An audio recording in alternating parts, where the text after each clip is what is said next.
Nah, jadi siapa yang dibunuh? Habil, yang membunuh Qabil. Dari sini jamaah yang dimuliakan Allah Subhanahu wa taala, dapat kita simpulkan bahwa sebagai orang yang kurang ngerti terkadang kita tentang hal apapun, maka biasakan bertanya kepada orang yang tahu. Kata Al-Quran, fas'alu ahla dzikri in kuntum la ta'lamun. Bertanyalah kepada ahli dzikr jika kalian nggak ngerti.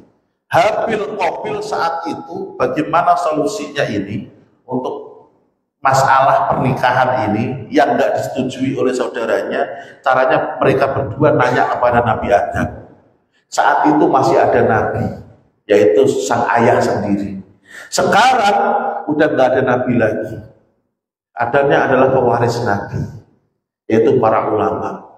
Ahlul dzikr itu siapa sih Pak Ustadz? Ad-dzikr itu nama lain dari Al-Quran, ahlul Quran. Nggak cuma orang yang pandai membaca Al-Quran, nggak cuma orang yang pandai membahas Al-Quran, akan tetapi juga orang yang pandai baca, pandai mengartikan, pandai memaknai, dan pandai melaksanakan isi Al-Quran. Itulah ahlul dzikr, itu para ulama. Nih. Yang kedua, sifat positif Habil, taat petunjuk. Ketika dikasih petunjuk ayahnya, dia bagus. Bahkan dia ambil binatang yang terbaik di antara ternak-ternaknya. Dan yang selanjutnya mengutamakan kemanusiaan. Kita tahu di ayat tadi bahwa Habil mengatakan, wahai Qabil, seandainya engkau akan membunuhku dan seandainya saya bisa membalas, saya tidak akan balas. Saya tahu kok saudaraku, kemanusiaannya Habil.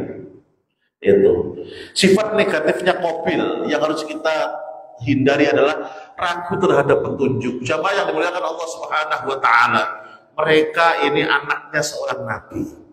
Nih, walaupun anak seorang nabi, juga ada kadang yang seperti ini. Yang ketika dikasih petunjuk oleh sang ayah sendiri, malah tidak mau melakukan dengan baik. Disuruh kurban, malah yang dikurbankan malah yang jelek-jelek. Dikasih fatwa di awal bahwa nggak boleh nikah dengan pasangan sendiri, dia malah kekeh minta nikah dengan pasangan sendiri.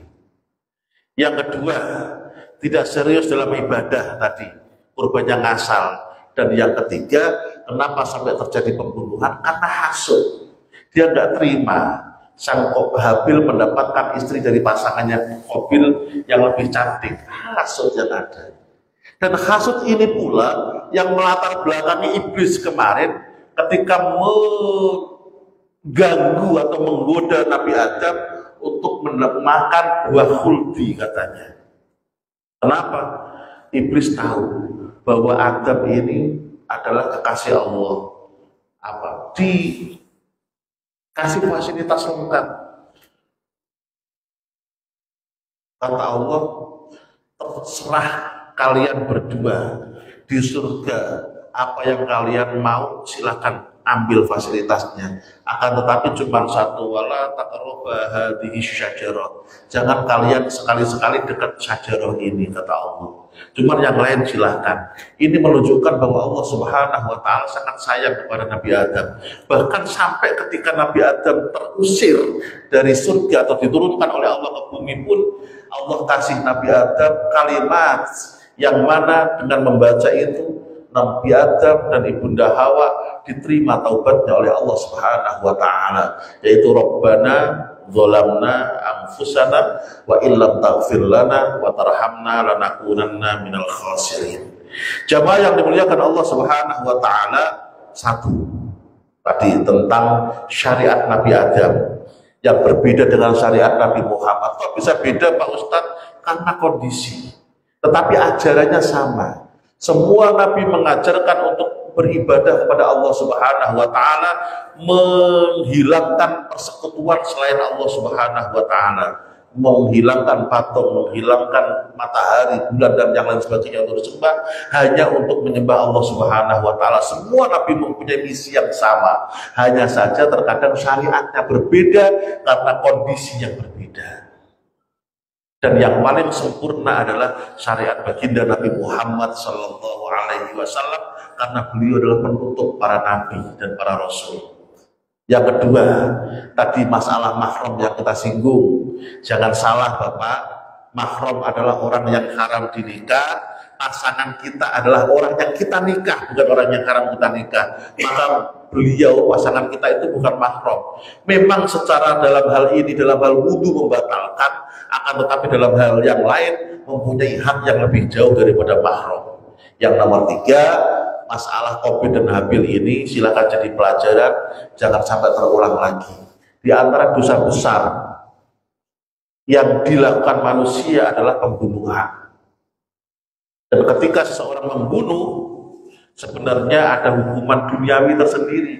Ingat Pak, di antara ciri-ciri dosa besar adalah di dalam Islam ini ya, di dalam Islam ada hukuman duniawinya. Saya ulangi lagi, di antara ciri-ciri dosa besar adalah ada hukuman duniawinya. Orang yang membunuh hukumannya sama. Orang yang mencuri hukumannya potong tangan. Orang yang zina hukumannya cambuk atau rajam. Nah itu berarti dosa besar. Maka di antara ciri dosa besar ada hukuman duniawinya selain ada hukuman di akhirat. Wallahu a'lam bishawab. Waktunya sudah kelewat, Suruk silakan yang mau nanya. 1 atau 2 saya persilahkan. Ya silakan.